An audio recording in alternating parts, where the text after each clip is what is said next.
What if I told you that intelligent beings lived on Earth long before Adam? It's not just a religious story, there's scientific evidence behind it too. But the real mystery begins when you realize why we were created and where we're ultimately headed. Narratives of existence, the story of humanity's journey from the very first moments of creation until today, and from today until that promised day the world awaits, from the time of Prophet Adam, peace be upon him, to the seal of the prophets. Before humans, other intelligent bipedal creatures lived on earth. A narration from Imam Sadegh, peace be upon him, that the Ahlulbayt never contradicted.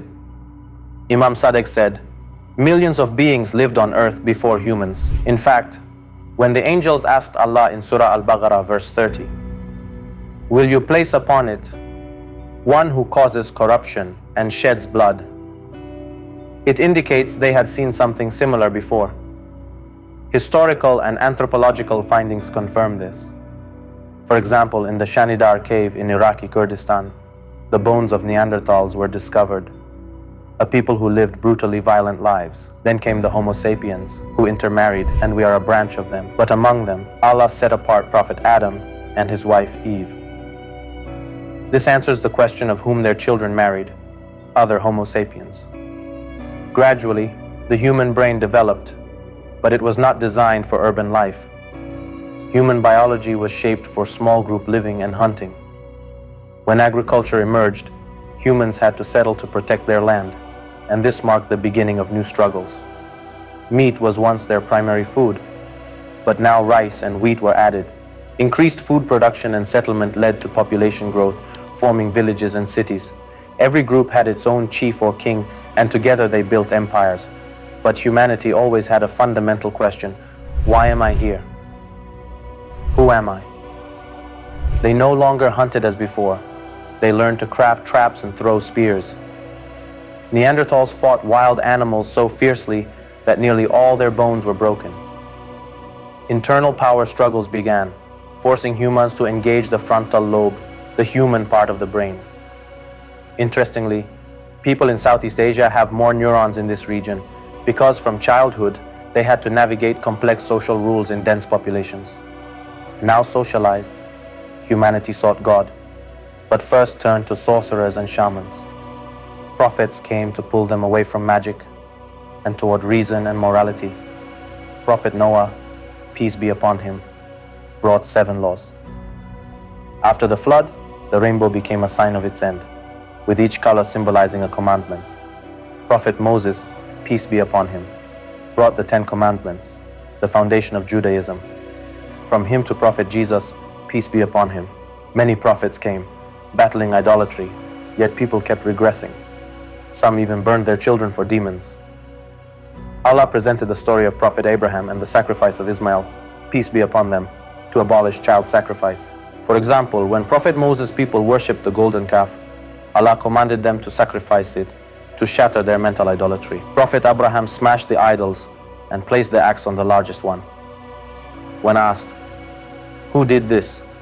He replied, the biggest idol. The people said, can idols do anything?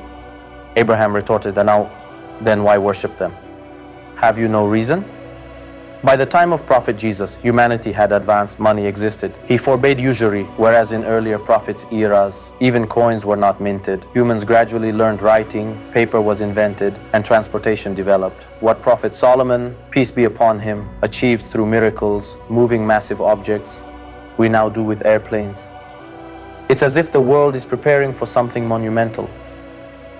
Why did most prophets emerge in the Middle East? Because it was the crossroads of civilizations.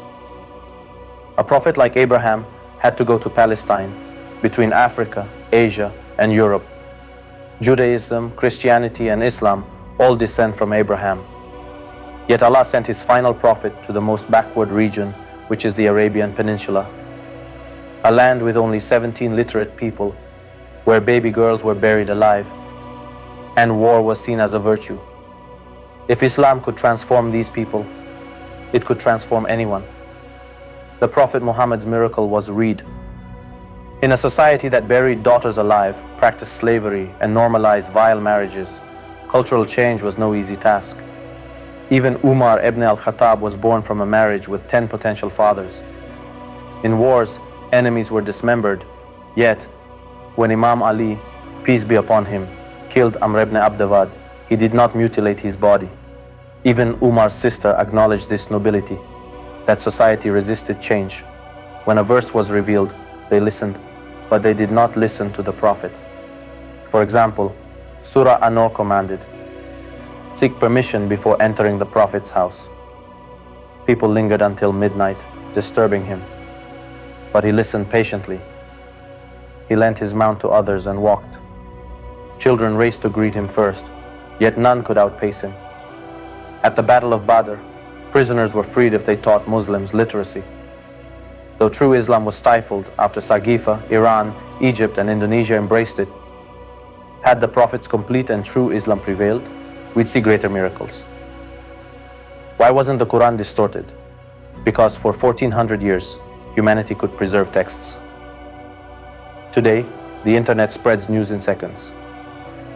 Narrations say that near the end times, people will see and hear each other by looking at their palms.